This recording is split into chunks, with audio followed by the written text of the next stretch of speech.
Welcome back to another episode of Raising the Bar, TKJE podcast. Today we hear from Steve Farmer, co-owner of Legacy Acres Market and ambassador of the cannabis industry. Steve is originally from West Virginia and moved to New Mexico from Texas in 2021. He purchased his business in 2023 and is dedicated to promoting community development through collaborative sustainability in the cannabis industry. His main focus is on educating people about cannabis, the effect on our bodies, and fostering healthy communities. He believes healthy people are the foundation of a healthy community. Plan your steps and take flight. Raising the Bar, TKJE. Welcome back to another episode of Raising the Bar, TKJE podcast. Man, another one. I'm excited, you guys. Today we hear from Steve Farmer, owner of Legacy Acres Market and ambassador of the cannabis industry. We know this is, it's a hot topic. It's something that's been coming up. It's been happening. And we've got one of the best to talk to us about it, what's going to be happening within our state, the expansion. And I'm just happy and excited to have him here. So, Steve, how are you today, sir? I'm doing great. I'm doing really good today for a Sunday. Fantastic. I consider Sunday the start of my week. So we're starting off well. Ken, thanks for having me. It's good to see you. Awesome. Well, again, I appreciate you. All right. Well, let's not waste any time. Let's really get into this so our listeners can gather as much information as they possibly can. Now, when I met you, we had a brief conversation. You mentioned that you were from another state and you moved to New Mexico. So let's just start there, man. As far as your history, coming from Texas, I believe it is, give us a little bit about your history and what brought you to New Mexico. As far as background, I was in healthcare in a couple of different capacities, both at a clinical level for a short period of time, but then at a longer period of time on the business side of healthcare, and specifically in sales and marketing for healthcare equipment providers, and then later into various capacities there that included design and construction. But that was a career and a passion at the time. But I was able to retire early out of that. I say early because we all like to think we're younger than we are. But I felt myself with an opportunity to continue working outside of what I'd call a career in healthcare. So I looked for opportunities and I followed a passion. A passion was through the discovery of a number of things about cannabis, not just the application of the plant on our bodies, but what it could do from, the standpoint of industrial application. And then from there, just started looking at the industry. And the industry is something that's, we'll call it growing leaps and bounds. But I think, Ken, as we both live in New Mexico, we can understand that it's had a huge impact over the last couple of years on everything from revenue to social changes. And so then that's what drew me. I came over 2.5 years ago. So what drew me at that time was what was very predictable would happen. And that's kind of what I was alluding to, and that there have been some pretty exciting, changes within the state, both at a commerce level and at a, as I've said, at a social level. So that's what drew me. The ability to participate in an emerging market, being nearby, having a connection to the plant, and finding that Eastern New Mexico, if you took all of, any research to tell you what market would develop, it was pretty easy to identify, a border town or border area, border being a state recently enacting legalization for recreational access in the state of New Mexico, bordering Texas, where you don't have legal recreational access to cannabis. So it became part following the passion, letting the passion drive me toward the commercial side of it, researching that a lot more, and making the decision to move to Eastern New Mexico. It's a lot more to it than that, but that's the short version. As far as the growth, the development, expansion of the industry and where it's going, right? As you mentioned, now the legalization of it, there are some do's and don'ts. Some call them watch out fors within the industry. So as far as the do's and don'ts, what are some of those things that people may need to watch out for? And really, where do you see the feds going with the flower and the industry, kind of the effects and timing of all that? I'll tie it back into what we were talking about a couple moments ago and just expand on having like the draw of the industry, the new industry. The one thing I found when really looking at cannabis as at a level where it was, not just what it was going to become, but what it was lacking. We found that it was lacking an awareness of what it could do, not just as consumers. It's important to understand cannabis is a medicine. It can become a drug in I guess the sense of the word that could lead to abuse, misuse. At its core, it has an effect on us physiologically. So there needs to be an awareness at a consumer level.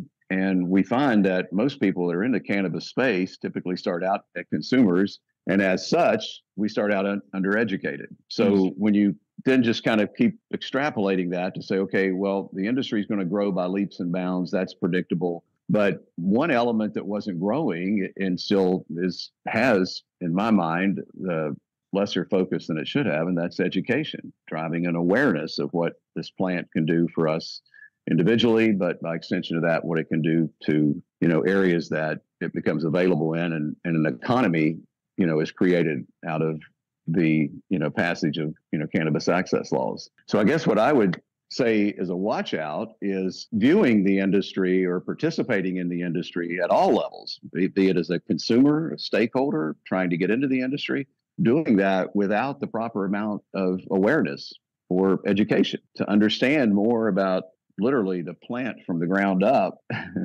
and understand, all of the tertiary levels that it's involved. Tertiary being that there's an element of how does it affect our bodies? And then there's an element, how does it affect our communities? How does it affect social equity? How does it affect economic opportunities? And so if we pull back into that and we start out unaware and undereducated about any of the aspects of the plant, we'll never understand enough about the industry. So that's my biggest watch out, is just awareness and education. And I will tell you, when I drill down to my journey, it was not just to come out to Tucumcari and buy a business that was part of that developing or predictable cannabis ecosystem, but it was to come out with a purpose of defining what educational needs were there and then capitalizing on that. So there is a commerce in education. It just doesn't seem handy to think about it, but it's only because it's not there yet. The more we learn about this plant, the better we will be as consumers and as stakeholders and better as an industry. And then that will probably coincide, quite honestly, Ken, with the federal government finally doing something with this plant. If you want to just give me some latitude, I'll nerd out on you for a second and just give you an update. As anybody that wants to do just some Google research can find out pretty readily that, in a nutshell, federal legalization is on its way. But I hate using that kind of terminology because it makes it seem like there's a key in a lock that says it's locked right now, so federally cannabis is illegal. And then it's just a matter of Big Brother at a high level, one person or a governing body just turning the key in the lock 90 degrees, and now it's federally legal.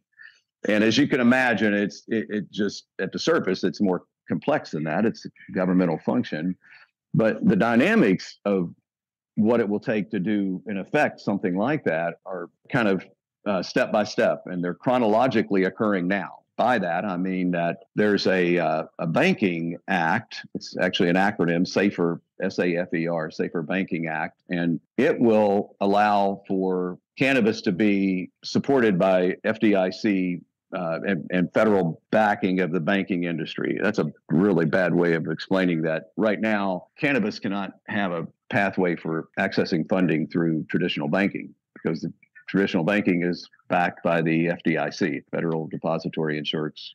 Yeah, you get all that. So by being federally illegal, the banks can't be involved. Well, the Senate recently passed legislation passed out of committee a bill that will legalize or open the opportunity for FDIC money to be invested into the cannabis space. Simultaneous to that, Department of Health and Human Services this fall sent a letter at the request of the executive branch to reschedule cannabis from a Schedule I narcotic, which is on the same schedule as heroin and cocaine and fentanyl and things that we know have high addictive capabilities and really no medicinal values. That's obviously not the case with cannabis, and that's why it's being rescheduled. And the feds are moving slowly as the feds do. And I just want to quickly add, and I'm not being brief with any of this, but just to say that there are now 23 states that have legalized this on a state by state basis, and the feds are kind of late to the party. And I think they're probably going about this the right thing. That's just an IMHO, perspective for me. But they can't turn the key in the lock, and we have to make progressive steps that not only respect what this plant is all about, what it means to us individually and as a society. And we have to respect the fact that certain states have done the right things at their level. So it's a big thing. It's a big ship to turn around in a little harbor. Some of the numbers, you and I spoke before, you had mentioned some of the numbers, the value of the industry itself when it comes to revenues, things of that nature. What are some of those numbers when it comes to the actual value or even future projected value numbers? What do those look like? Well, it's a lot to get your arms around, and let's look at historicals, because I think everything's personal when it's local, right? So let's look at what numbers have meant at a perspective I think we can relate to in New Mexico. The first year projections from a revenue standpoint in New Mexico was $300 million in new cannabis sales the first year, and so the state exceeded that as every other state had previous to that. And so we came out of the gate strong with close to $400 million, and we're well over $500 million to date historical numbers over the last 18 months or so. That's a lot of money. And then you look at tax revenue off of that, and that's money being reinvested back into the state. So you have a lot of business developments, a lot of corollary businesses that also collect taxes and have revenue and job growth opportunities abounding, right? Now, if you ramp that up, you'll end up with numbers that are just staggering. Like there's a projection that I think is undervalued in terms of its forecast, but the cannabis market in the U.S. alone is scheduled to exceed $100 billion in this decade. Now, I think will elapse that earlier. And when I use numbers like this, it kind of they get lost on me, not only people I'm trying to share them with. So I'd like to give reference points. So when I say $100 billion, to put that in perspective, we all know Walmart, the world's largest employer, they have a market capitalization right now of about $400 billion.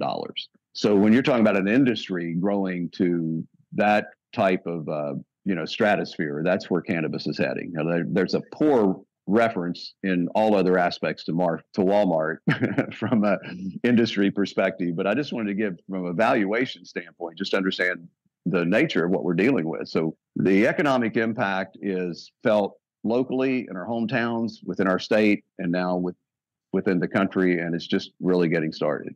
The licenses, when it comes to getting a license and the process, but why do some get licenses, some people don't? You yourself, can you give us an idea as a cannabis entrepreneur when it comes to growing, whether it be wholesale, retail? Give us an idea of how that lays out when it comes to getting a license within the cannabis industry. Personal choice, right? I mean, you can choose to do that or not. Most people follow either their passion or their brain, to say, I want to get in cannabis. I have a story I want to share with others. I want to help others. Others view it as the green rush. And some people, the green rush being an economic windfall if you pull it off right in an emerging market such as this. And then a lot of people are blessed with, a combination of those two things. And I think it comes down to personal choice. So I think it comes down to making decisions on several fronts. In my case, I chose not to get licensed. When I moved to Texas, or moved from Texas to Tucumcari 2+ years ago, it was with the intent of participating in the industry. But it was a year ahead of legalization. So my work was to take all of the research that I'd done and making a decision that I'd made to be more consultative and literally become a cannabis consultant in going to Eastern New Mexico from Texas. And that's essentially what I did. I went through a process where you're asking me this question, and I would ask people that were paying me money to help get them in the industry. My interviews with them were along those lines. And it was asking people, why do you want to be in this industry? And in a couple of cases, it actually changed people's trajectory. And yet, I think you'll follow your way if you want to get a license and participate in a very crowded industry. And then you'll know that there's risks associated with that. And does your passion, is it larger than your business plan, or is it more, are you following one more than the other? And so to people that are looking at the cannabis ecosystem, because it increases revenue at all points. It's not just cannabis revenue that we're talking about. The collateral impact of this is that other businesses need expansion. Hospitality industry. I look at Tucumcari, and we've seen a tremendous increase in our gross revenue taxes over the last year and a half, and that's been across the board. So motel stays are up, restaurant stays are up, fuel stops are up. So that's participating in a cannabis ecosystem at a component level as surely as having a license and opening a dispensary or having a license and growing the plant. What I would encourage anyone to do if they're looking at this industry and do I get a license? Do I go follow my passion and my business plan and my intelligence? We all need to do a reset, even those that have our core competencies within this industry, that we know a little bit more about the plant. We know a little bit more about the commercial side and a lot of the aspects in between. We all need a hard reset to look for a second at what we don't know. And the more educated someone becomes on anything, I think the more successful they're going to be ultimately. But I think in this industry, we just have known too little for too long.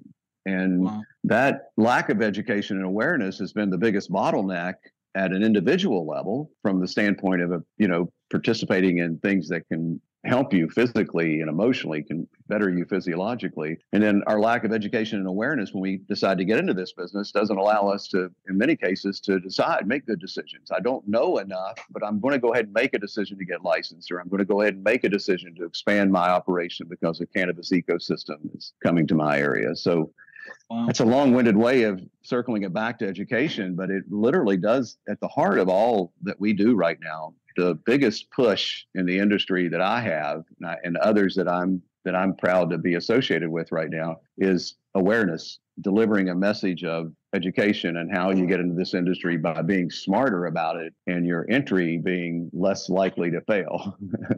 As far as your entry and where you are now, what you've grown from, as far as the business that you have now, and it's a market, what got you into, the food access business? I'm really glad you asked that, because as I talk to people, just casual conversations, people find out obviously my cannabis passion and my history there, but then they assume I'm either, educating people or participating in a really competitive industry. And I'm not. When I came out to Tucumcari, and I helped a lot of people get into the cannabis space in a literal way through licensing and being an advocate in that area at a time when cannabis was going legal and there was, not a lot of awareness as what that was going to mean. It became apparent to me that I wanted to do something that I knew I was going to do when I came out there, and that was grow a segment within that cannabis ecosystem that is not only projected to be one of the fastest growing segments in a cannabis ecosystem, but in a food desert such as eastern New Mexico and as it's Tucumcari, food access became more important than anything else to me. So there was an opportunity to make money on it because it's going to grow at an exponential rate. It's going to be a buoy that floats with the boat when the cannabis ecosystem drives up, revenue points and improves socioeconomic standards. Eastern New Mexico is not blessed with a lot of food access to begin with. In Tucumcari, there's one major grocery chain, and then I'm the second grocery store, and I'm not a close second. We have a fresh farm to table market, which means we do a really good turn of business off of our farm that's part of our store. We have a 2-acre farm separate from the store, but we also have greenhouse space on our property. So we're our own producer. So we do, in the cannabis industry, they call it seed to sale. And in the food access industry, we also call it seed to sale. Wow. So we grow a lot of our own fruits and vegetables. We display those in the shop, and we have a healthy turn business of ironically healthy fruits and vegetables. And we have meat suppliers. So we get, local access proteins. So we provide a service, and we do provide, grocery access all year round. We simply have to get the same sourcing through food distribution in the off season when we're not growing or accessing through other producers in the area or our local cooperative. So what made me get into that, want to become a vital part of food access, was because I think it's the thing that should be done. There's a lot of social equity that we promote and we accomplish through the legalization of cannabis in all these states. Baked into most of those laws is like an even starting point for people wanting to get into the industry, at least initially in most of the state laws as they're written. But we need to take that a step further. And if you know the predictability of this market state by state, and I said earlier, I feel like I can read history pretty well and know what's going to happen, then we know that food access is going to be a good business, because people, it's the number one thing they'll need to survive. Cannabis will help promote that, from a local economic development perspective, but it's also needed. And you have to feed people. And when you have the kind of socioeconomic numbers that we have in eastern New Mexico, how can you know as much as you know about what's going to happen and not service the number one critical need that's going to still be apparent, even though all this other socioeconomic development's going on around it? So there's an altruistic part to that, but there's a business part to it. And if it's done right and you have a vibrant local agricultural cooperative, you can do a lot of things off of that make it a really good business and feeds hungry people. As far as advice, you've got people that want to get into this industry. What advice would you give others trying to break into the industry right now? So research, and it won't be easy, because this, cannabis is fraught with stigmas that we're breaking daily by having people understand more about what this plant does for us and not to us. The opportunities will be there. When I say research, I say it's become better aware, become better educated. And then that's going to leave people hanging, because where do you go for that? And where you go for that is you network. You find places that you can ask those questions. There are educational programs developing on literally a daily and weekly basis. And there's some that I'm personally connected to, and I feel strongly about their ability to drive change in this industry through education. I would, at a starting point for your listeners, just have them stay connected through me. And I post a lot of stuff that will lead people to quantifiable educational programming that'll make you smarter quicker, instead of going about it through the way that we've had to date. And that was just doing, basic research and deep dive and a lot of experimenting with cannabis to understand what works for, each of us. Education, I center it back. It seems like I've answered about 4 of your questions with just that statement. I don't mean to be at a loss for other things to look at in each one of those answers, but it really does come back to that. I can't overstate the importance of being smarter and being more prepared and having, formalized educational programs available to it. When we did meet, you mentioned this huge tour. So your involvement in a national event, I believe it's the Thunder Walker Smoke Currency Tour.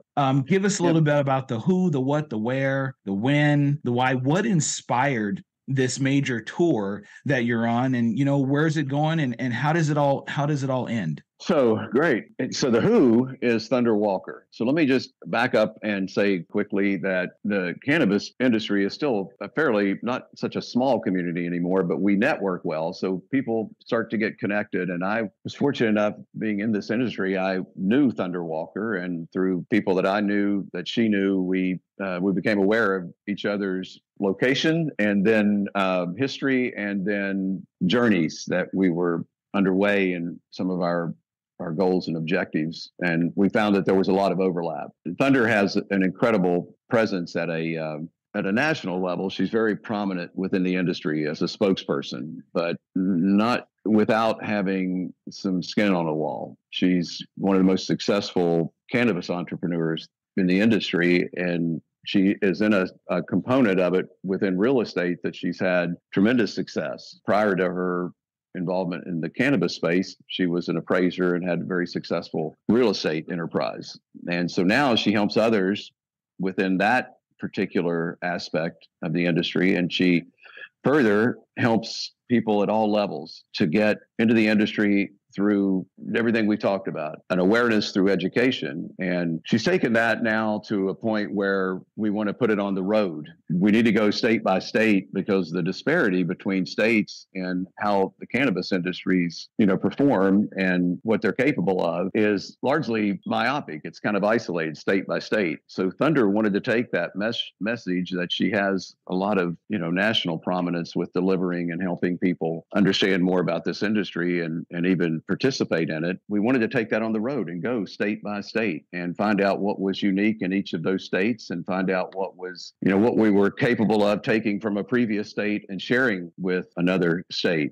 And in doing those individual states, talking to everyone from legislators, policymakers, people that were at a local stakeholder level, educating consumers, helping people get into the industry, women, minorities, people that would have a challenge otherwise participating in this industry. And so this tour is coming to New Mexico. I would encourage people to reach out through me, Ken. Actually, I don't think I'll get too overwhelmed with a lot of requests for this that I can't manage, but I would like to be a conduit to share with people. I think in New Mexico, it's more our opportunity to understand. I equate it to just like taking a turbo boost in our awareness and our ability to understand this industry at a holistic level, a global level. Like this is the nation of cannabis coming to our state as it's going state by state already. We've concluded 2 states now, and New Mexico is coming up on December 9th through the 13th. So I'd like to make everyone aware of those dates. And again, I'd like to, Ken, at some point, I guess I will give you information to share with your listeners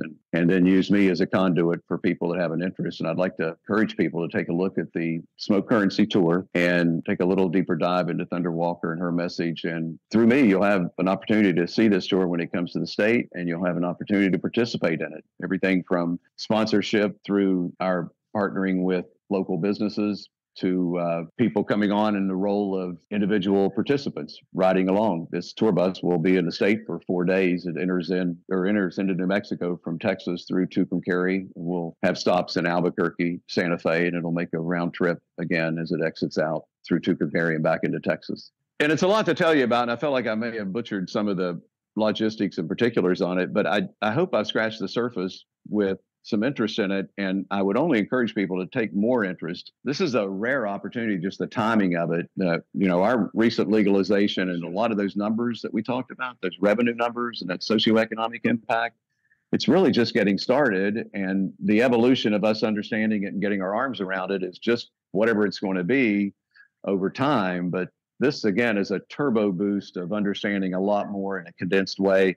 And this is going to be a fun experience. Thunder is a very dynamic, very entertaining presence. She's incredibly intelligent. She's been hugely successful. And this tour is going to be not just enjoyable, also informative. And I think when it leaves the state, we'll say essential because it's necessary to go back to that educational component. The more we know, the better off we are to understand and participate at all levels. Now let's look at as far as advice. I know you've been through a lot, and then you're currently in business, and you're developing, growing, and you're helping others. Can you give our listeners one piece of business advice on your business, the industry, that has stuck with you on your journey before we let you go? I'm not smart enough to have advice that people can take and apply, but I will tell you one thing I've learned a very, very hard lesson on. I wish I hadn't wasted 90% of my career life figuring this out. It is a lot harder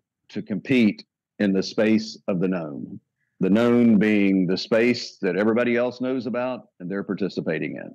That's the known space. It's a known commodity. I'm choosing to go over there and participate where other people are because I think I'm smarter, better, or I'm better located. You can do that. A lot of successful people have done that. And yet I found that without looking at the unknown, and how do you look at something that's unknown, right?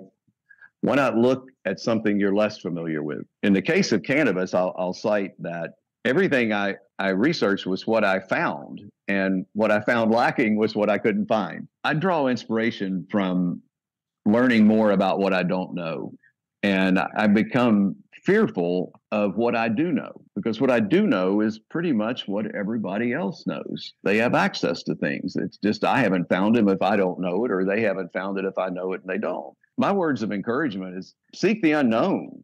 And maybe that's just a little deeper dive into the known, because inside all of everything we know is some portion of what we don't know. Maybe not across the board, but at an individual level. Explore what you don't know. And don't just take for granted that you have to participate in the same thing everybody else does. There might be something missing that you're going to be the one that discovers. Wow, that is really, really awesome.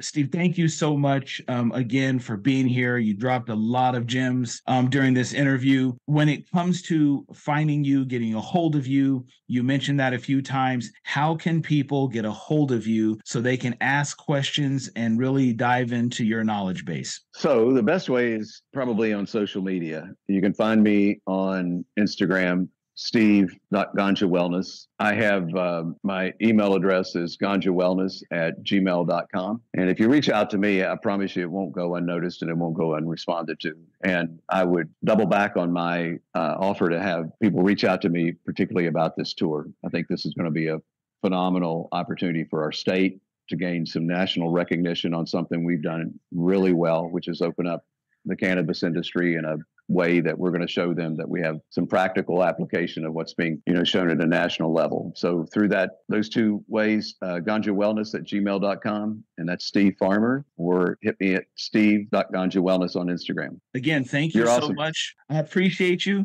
And listeners, I know you got some gems out of this. So Steve, thank you so much for joining us this evening, and much success to you, to the tour, and we will talk with you later. Thank you, Ken. Thanks for what you do.